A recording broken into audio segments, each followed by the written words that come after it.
Hey, what's up, you guys? Welcome back to the channel. This is gonna be my first video actually uploading without me being, technically present in some way, like opening something or, doing something. So, hey, bear with me if it's kind of rough. It's gonna be hopefully the first of many. I wanted to do a discussion on a TCG, don't worry. It's not gonna be a random one. I'm thinking of moving the random ones to a different channel, just, because I feel like it doesn't really fit. Like I was talking about Saw and opening a Yu-Gi-Oh box, so I feel like it's just so opposite that I might as well make it a separate thing. But anyways, today's not about that. Today I actually want to talk about Battle Spirit Saga and the state it's in and its future, or what I think. Obviously, from my perspective, it's one man's opinion after all. But why did I want to talk about this? Honestly, I was gonna wait until the the Aquatic Invaders came out. I think that's in October 27th, which is like, but it's like 3 weeks from now, and I'm just not that patient.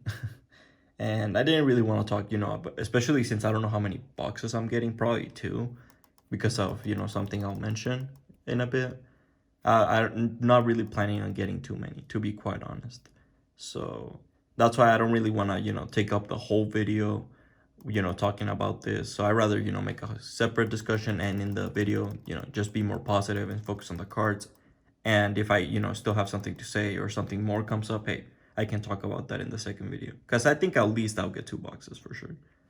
But anyways, let's actually get into the topic. I want to talk about the state the Battle Spirits are in. I mean, I don't have to, spell it out or scream. I think it's pretty obvious if you log into TCG Player right now. It's a bloodbath. A lot of stores right now are just taking a lot of losses, and that really concerns me. Not because you might think, oh, it's a cheap singles, fuck yeah, and yeah, it's great for that. But realistically speaking, if a lot of stores start losing a lot of money consistently, and realistically speaking, they haven't really had a set that has been good, that has been, turning over any profit. So that is what I feel like starts leading stores to just not carry a product. They start saying, well, you haven't really given me a reason to trust that you're gonna turn this around. So that's what I want to talk about, because if you think about it, Yu-Gi-Oh is kind of in the same boat. A box comes out, well, not as bad obviously, but a box comes out like Duelist Nexus. The MSRP usually for Yu-Gi-Oh is what, like 60, 65 bucks you can get them for. Imagine a store pays what, like 55, give or take, 50, 55. So the first day the Duelist Nexus comes out, the boxes crash to $50. So the stores are not making any money at this point, and they're paying fees and shipping. That's with shipping included, by the way. So they're losing money and pretty much giving you a box at a net loss. So it's kind of insane, but you say, okay, why is it not the same? Because Yu-Gi-Oh has 25 years history and has a proven track record of being able to have boxes that have a lot of value. Look at boxes like Power of the Elements. Look at boxes like Darkwind Blast.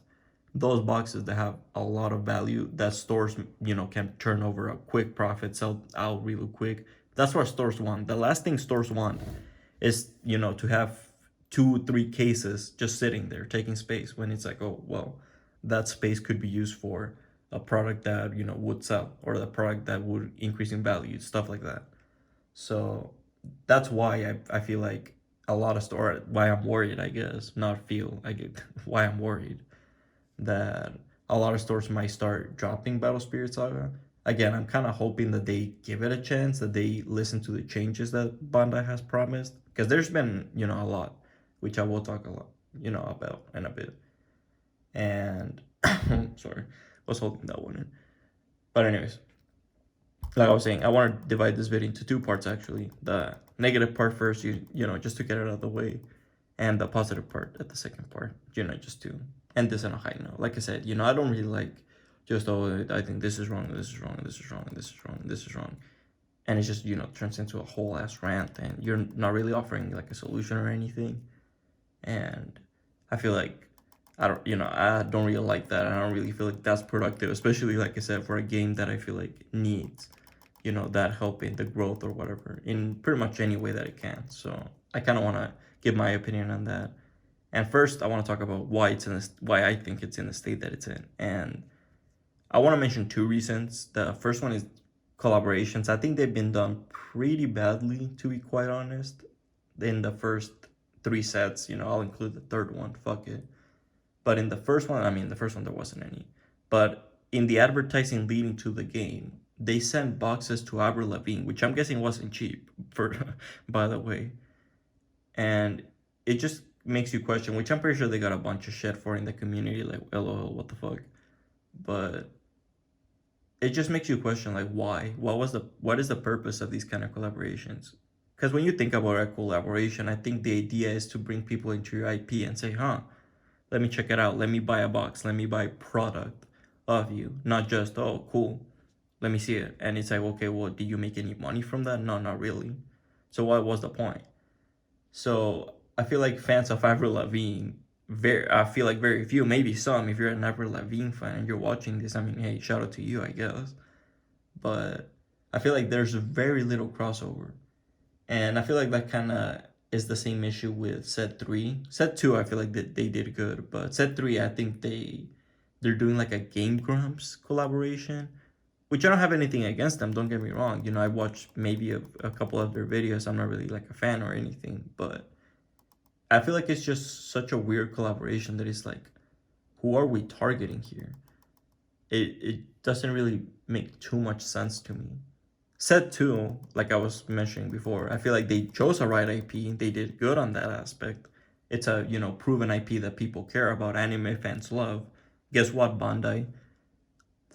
Like 3 of your biggest games are all anime based. Appeal to that audience. That's the core audience that you have. Appeal to them. Appeal to the Digimon audience. Appeal to the Dragon Ball audience. Appeal to the, One Piece audience. Appeal to the one, to the anime, audience with collabs like this.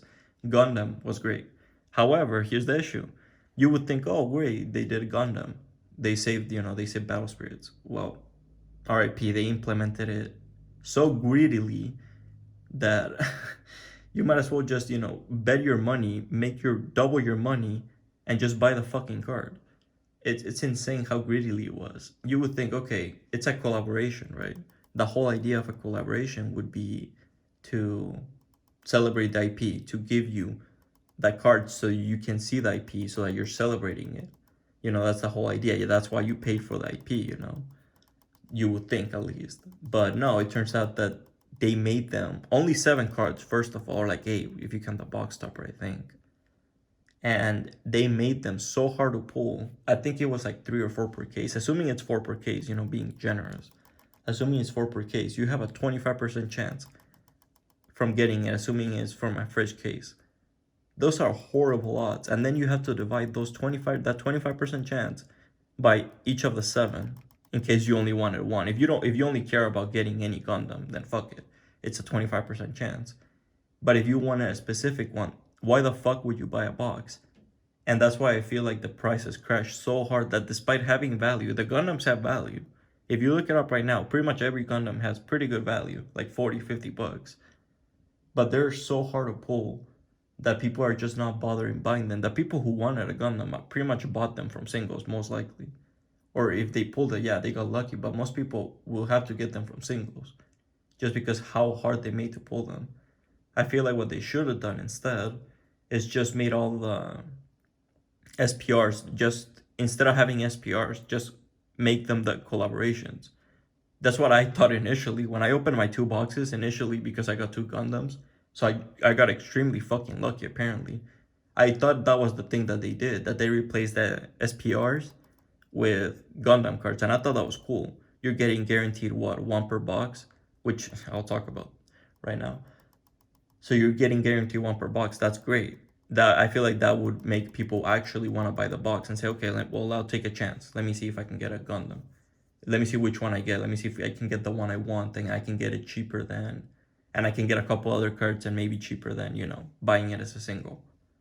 So I feel like that would drive up the value of the box itself, and, make stores not lose as much money, because again, the whole idea is you don't want stores to drop it, because as soon as stores start dropping it, people have no reason to play it. People have no reason to buy it. Yeah, you have the, national events or whatever, but those are so far and few in between that it's just not gonna be enough to satisfy the most of your audience, especially when you have other games that are successful and people can just be like, well, why the hell wouldn't I just play Digimon when I can just go to my locals and play it every single week? Or, One Piece, which is super successful right now. So it's just one of those things to think about. And that actually kind of connects to my second point. Literally, is my second point actually. The first one was the collaborations. Again, I kind of hope that they implement them better, and I'll talk about that in the more positive section. So, well, actually, wait. Well, I guess this is the second negative part. It's kind of split into two parts. The second negative part is the polls. I feel like they have been, for some reason, if you compare it to Digimon, Dragon Ball, even One Piece I feel like has been the most generous, first of all. But compared to those three, I feel like Battle Spirit Saga is so much more stingy. In what way do you say? In the fact that you're only getting one hit.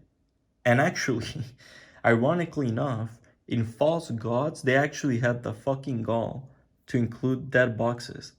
Are you fucking kidding me? Like that actually, imagine you're opening a Digimon. I'm staring right now at a Resurgence booster box that I opened just now. Had I opened that and not gotten any alternate arts or secrets, bro, I would have flipped. What the fuck do you mean I'm not getting any hits? That sounds insane. And I feel like I don't know why they would do that with, like their newest IP. It's the IP that needs the most help. If anything, I would argue that they have to be the most generous with Battle Spirit Saga. Just because it's the IP that you're gonna have to sell the hardest. The One Piece IP, realistically speaking, if we're keeping it 100%, they could have been stingy as fuck and people probably would have bought it. Just because of the IP. It's such a big IP, it's so popular. People love it. There's never been a TCG. There's a huge market for it. So they definitely could have gotten away with some shady shit. Thankfully they didn't. I'm not saying, oh, they should have. But I'm saying, like, I find it so bizarre that they chose to, cut back and literally not even I'm not saying, oh, implement more than the standard. I'm saying implement the standard. Give us 2 hits at SPRs. That's all you have to do. Like, I don't understand why they would cut back on them and say, well, you're only getting one. It just diminishes the value of the boxes so much, because here's the thing. Imagine you're opening a box. You're a casual, right? You're opening a box and you pull it right away. You're gonna be like, well, shit, I'm not getting anything else. And yeah, with Digimon and the other ones, you're only getting two, but still, there's two. There's literally another one. If you pull it right away, you're like, oh, okay, I'm still hunting for the other one. And, pulling it back to back in a box is pretty rare if you're talking about, oh, I pulled it back to back. That's pretty crazy. But I'm saying, like, if you pull it so fast, it kind of diminishes and it overall diminishes the value of the boxes, because there's, realistically speaking, only one hit. So a lot of people are just not going to be interested in buying it. So they definitely need to listen to this and up the hit to 2 hits instead of just one hit at SPR. You need to get 2 SPRs per box.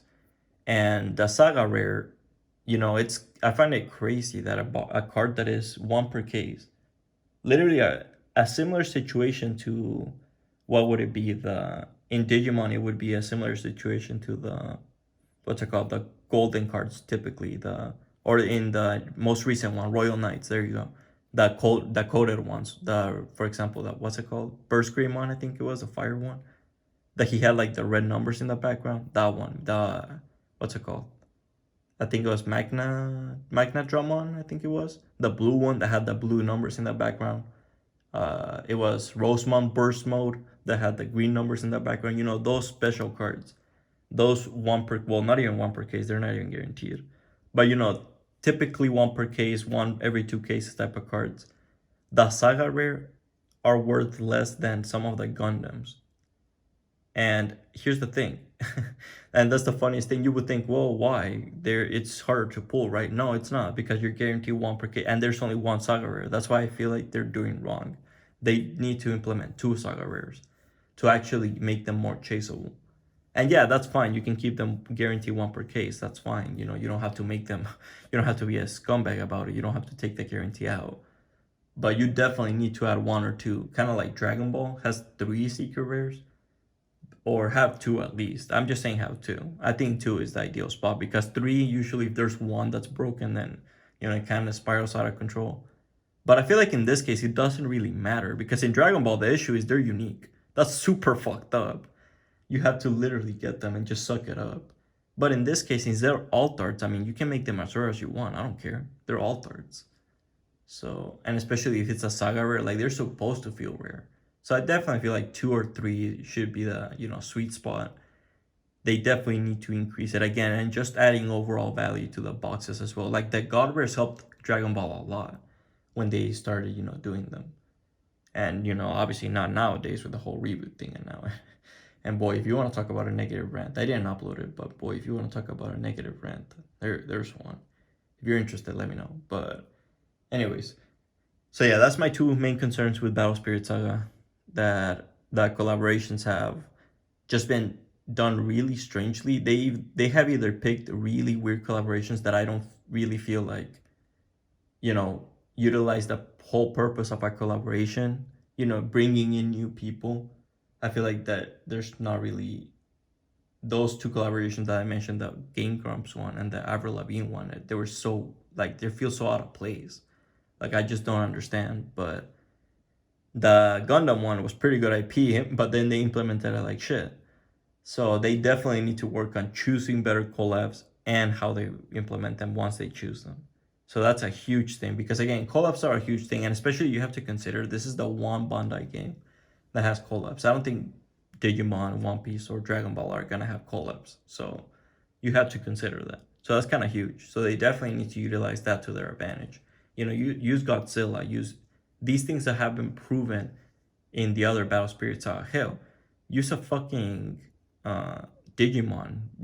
I feel like Metal Garurumon would fit so well with Battle Spirit Saga. You can do so much more than these collabs that you've been doing. And again, Gundam was good, but it was just implemented badly, I feel like. But all right, let's talk about the positive now. Don't worry, I know it was like 15 minutes or like 14 minutes of negative, but I feel like that's definitely what's holding him back from, again, a more casual perspective. I know that if you're more so a player, you're gonna bring the ban list into it and you're gonna talk about how Netherworld, was holding it back and stuff. But realistically speaking, though, if we're keeping it 100%, I feel like the issue with Battle Spirit is just that it's not getting enough adoption, like at all. Like people are just not willing to pick it up. So I feel like that's the issue. So not really a specific combo or a specific card or a specific this. Like it's just that it's not picking up. And I feel like those issues, those are like casual, quote unquote, fundamental issues that you need to make your game attractive for people to buy a box and have fun opening it, not just getting the one hit and be like, oh shit, I didn't get shit. I didn't get a Gundam, my box is dead. Or even worse, I got a dead box. They're never gonna want to open another box. That kills morality for the game or morality for new people. So they definitely need to be more generous with that and their pools. That was the second thing. So that's that. All right, let's jump to the positives now. How we end up in a more positive note. So number one, talking about collabs, actually, crossing over to this one. They announced an Evangelion collaboration, and I think that's great. I think that's amazing. It's a proven, again, success. I think they have already done this in JP. So I think that's great. They're doing something that they know people actually give a fuck about, people actually care about. Kind of like in the Gundam, I feel like situation. Like it's a good IP. They chose that good IP, number one. Now, implementing it. There's two things. Number one, they announced that Set 4 is gonna have them. So I'm guessing, unfortunately, it's gonna be pretty similar to Set 2, where it's just gonna be probably like SP or like not even SPRs. That's the thing. Why are they not the SP? Why are they not just the SPRs? Anyways, they're probably gonna be collaborations again, so they're probably gonna be rare as fuck. Probably not gonna help a lot, realistically speaking. But they're doing now. They listened because they're doing a full set dedicated to what's it called? Nia. I was really about to say the whole name. What the hell? To Evangelion. So I feel like that's so cool. And I'm not the biggest fan of the AP. It's one of those older ones that I just never really got a chance to get into. But like I said, it's just the fact that it's a proven track record and that they're listening more to their core audience and that they're appealing more to that core audience. I feel like that's so much more of a better step. Like I said, I personally prefer the Gundam ones. I would so much more prefer a Gundam set. Hopefully they go back. If they make a Gundam set, there you go. That's how you get me in. But anyways, I think it's cool that they're listening to the core audience. So they're doing things that, show or the things that people actually give a fuck about. So that's great. I think that's great. They're doing a full set, so people are gonna have a chance to get all their Evangelion cards. They're gonna all the fans that are into Evangelion are gonna have the chance to check out Battle Spirit Saga. They're gonna say, "Well, I have the cards. Let me see what I can do," and maybe that way you can get them into it. So I think that's great. Hopefully they can continue on that path, and that's why I wanted to say that collaborations. I think they're fixing it. I think that's something that can be easily fixed. It's just analyzing going forward. Okay, is this collaboration gonna be worth it?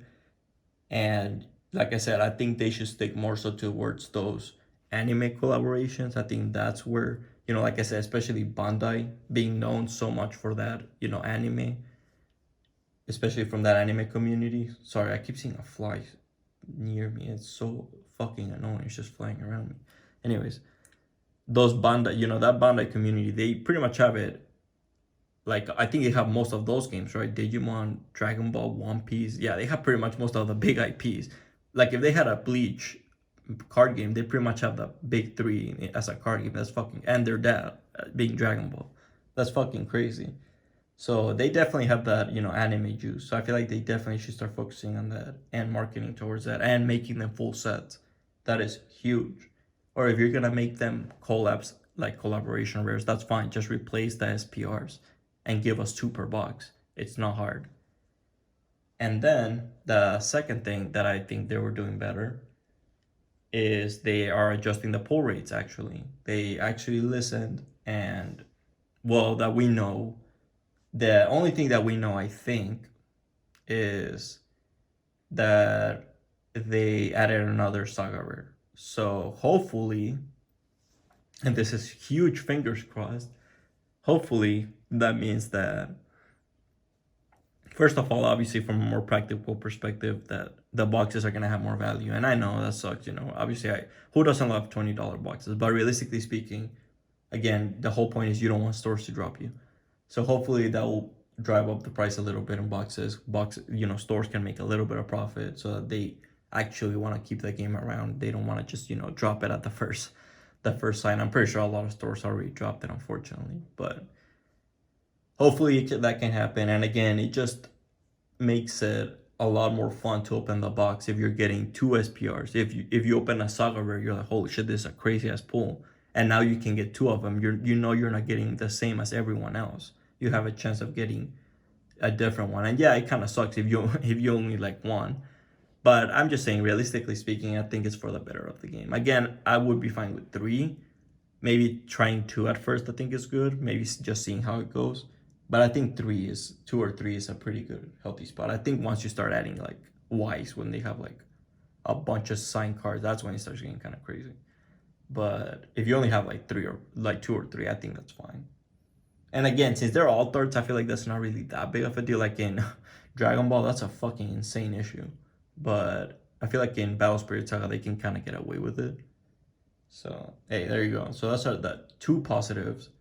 They are literally, yeah, like I was saying, I kind of wanted to end on a more positive note, talk about the 2 issues that I had and how they're resolving them. Well, again, the pull rates still haven't been resolved. Like I said, I'm not really sure if they're doing the 2 SPR per box or not. So hopefully they are. If they're not, that's gonna kind of stink because I feel like it's gonna still be kind of hard to justify the price of a box if you're only getting 1 SPR. Again, I feel like the whole balance thing with Digimon and Dragon Ball and One Piece is that you're getting 2 alt arts that you're getting those 2 hits, I feel like that's what makes it fun. Imagine you only got 1, that would be that would be so lame. So hopefully they listen to a community. And that's another thing too. Actually, point 3, fuck, I don't care. Let's make it my video. Let's make it point 3. Point 3, I feel like they're actually listening to a community. And I think that's great. It's not only shown in the fact that they adjusted the pull rates, like I said, which is huge. Well, not like the pull rate, sorry, that they fixed that collaborations and that they fixed that Saga rare thing. Again, the pull rates is kind of a copian thing, but hey, there you go. And they listen to that and they fix that, but they also listen to people who are in the competitive scene. They listen to those people. They implemented a ban list, I would say, fairly quickly, which I think is good. You know, a lot of people I know that were like, "Oh, this looks bad," but realistically speaking, I think it actually is kind of the opposite. I think it kind of shows that they're willing to step in when they need to, when people are like, "Well, you need to do something about this shit," and they're willing to listen and they're willing to, you know, be proactive rather than just sit there and be like, "Well, nah, just wait until the next set, you'll be fine. You good luck." Like they actually want to spice it up, you know. So I think that's great. I think that's good for the community. I think that paints a good picture.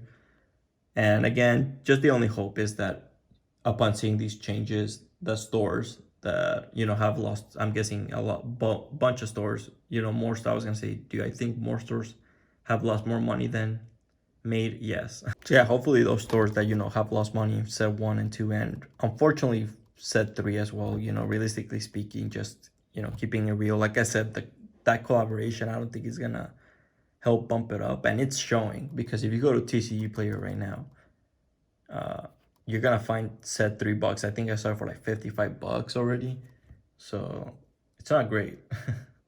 So a lot of stores are already, you know, taking their losses and maybe getting out. Hopefully not. Again, it's one of those things. So again, hopefully they're willing to see these changes that Bandai has implemented and that they're willing to listen. That's a huge thing. That they're willing to listen to the community, that they're willing to, you know, change if need be. Because that's a huge thing. I feel like a lot of companies just aren't willing to, especially once they have a track record. That's so hard to get like Wizards. Holy shit, yeah! Like they released a Commander Master says they did not give two fucks when they did that shit. Like everyone was telling them this is gonna flop. Please don't do this. Please, please, please. Like stores were telling them Wizards no, and those motherfuckers said 350, 350 for a set booster. Like, bro, no. So I do appreciate that. It does paint a really good picture of them. So again, hopefully the new people that do come in, they see that and they're like, okay, well, it's an active community. And that's another huge thing as well, that, you know, it's that Bandai I think does well, or at least in Battle Spirit Saga, that they're doing well, that they are pushing towards that competitive event. And I know that it's not the majority of people. I never will be. I mean, that's just the reality of it. It's just, you know, far, like, that's just kind of far too niche right now to say, oh, that's just the norm. So I think, you know, having those events and propping them up as much as possible, I think that's great. So having more of those, like in more locations, as many locations as possible, because I feel like so many times it's easy to just get caught up in California, New York, Florida, those bigger states where you're more likely to get people, but then you start losing the people in other places because they start wondering, well, why the fuck would I, you know, why the fuck would I play if they're never gonna come to me? So that's one thing. Again, I think I did see that they're doing one in the, like in middle. Oh, where is it? Actually, yeah, what was I saying? Is it the Midwest or? So if they do that, then hey, I think that's great. You know, they're giving more accessibility to more people, and you know, across Europe, I think they're also doing tournaments in Europe. So again, that's great. So keep doing that. I think Bandai again in this game they're pushing really hard towards the competitive stuff, which I think is great. You know, motivates those people, the people who are invested already and are at that high level, to keep getting and, you know, keep getting better and keep showing up to those events. Especially if you have good price support, which is something that I've, you know, if you watch my previous videos, something that I highlighted and I praised a lot for Bandai. So I think they're doing a lot of things great. That's why I'm saying that, you know, when I hear like, oh, the game is dead, the game is doomed, I just don't see it. I just think there is a lot of potential here. I just think they kind of started off with the wrong foot. And I know the first impressions are everything. But realistically speaking, I think looking at these changes, if they hadn't changed anything for set four, if set four had been the same, if that motherfucker said one Saga rare, like my website, because I checked my store website and they just updated it like a week ago. If that had said one Saga, I would have been pissed, because they would have shown that they're just not willing to listen to those changes. And if they hadn't announced a full set of Evangelion as well, I also would have been kind of pissed, because I'm guessing they're gonna do the exact same thing as set two for, you know, the set four ones. They're gonna be like so rare to get that. Why? Like that's my question. Like if you make them so rare to get, what's the point of having? Oh, don't get me started. You know what? Don't get me started. Like, just make, if you want to have a higher rarity than SPRs, that's fine. You know what? Give them a fucking signature. There you go. That's what everyone does. That's what every TCG and their mother does nowadays. Just give them a fucking hot stamp. There you go. They're gonna be worth like $100 there at that point. Like, I just don't understand why you would make them so rare when it's, you know what, don't get me started. I went on a whole like 10-minute rant about that. So, all right. Thank you guys so much for watching. You know, again, wanted to end on a more positive note. I think they're fixing that collaborations, which I think was a huge issue. I think that was a huge diversion that just wasn't really paying off. Just the wrong collaborations and implementing them pretty strangely in a way that I think is kind of counterintuitive. So now that they're listening, now that they're seeing that people are happy about this, hopefully they'll see more sales in that Evangelion set and see that people actually just want the set, you know, like actually just want to celebrate the IP. So that's a big thing. That's one. That's a huge thing that they're listening to. The whole Saga Rare thing, I think that's great that they're implementing two now instead of just one. You know, it just ups the value, I think, of the box overall. It just increases the fun of the, oh shit, which one am I gonna get? I think it increases the value overall for stores as well. Just makes it more overall worth to open a box rather than just, oh, I'll just wait out the singles. Because it's hilarious. If you think about it, right now, a Saga Rare is like 28 bucks. Are you serious? That's the cost of a box. One box for a card that you have 1 in 12 chance of getting. Like, per box. That's fucking crazy. So definitely the second one I think should help with that. And again, you know, just for so stores, you know, don't start, you know, bleeding as much. If anything, it helps them a bit to at least keep the game, you know, around in their store. And then another thing that they're implementing, the willingness to listen to the community. I think that's an insane thing. I think that's so good. Again, I think that's more so of a, you know, it's a newer game. So obviously they don't want to lose that already faithful community that they have. You know, it's pretty hard to build that up. So I think that's great that they're willing to make those changes. And again, because a lot of times what companies do, they just wait for the product releases to make changes, ban lists, you know, you name it, whatever. And I think it's great that they actually did it before, because I think there's like a big tournament coming up right now. So, hey, I think it's great that they actually were willing to implement changes for those people so that those people didn't have to sit through, you know, the meta that everyone was complaining about. And hopefully this goes forward. And again, this willingness to listen to people and the community that is, you know, the backbone of the game itself. You know, it's already a niche game, so we don't need to already start losing the few people we already have, you know. So I think that's great. And then, yeah, man, I think it just has a great future. I mean, it's shown already it can have a long lifespan. In Japan, it's going on strong for years now. It's just, I think it's the first 2 years of a TCG that are the hardest. So we just have to see it through. We just have to, you know, be patient. And again, obviously, it's kind of hard to ask stores that when they're the ones losing, you know, probably hundreds or thousands of dollars. They're probably losing, you know, if you think about it, a case, yeah, they're just going for like 300 right now. Initially, he's going for what, like 900. So yeah, they're probably losing thousands of dollars. So it's not good. So it's probably hard to, you know, paint them a positive picture. But again, hopefully they at least give a chance to the Evangelion set 4 maybe, depending on how they implement them. But at least the Evangelion set, hopefully they give it a chance. And going forward, basing on how that one does, hopefully we can see some better changes for the future of the game. Because again, I do see that potential and I want this game to do well. You know, I personally, you know, I'm not, I'm playing it or anything like that. I personally just love the art and I love the idea of having a Bandai game that is able to have all these different IPs, because no other game that they have is going to be able to. So I think that's so cool. And I really do want to see it go as long as possible.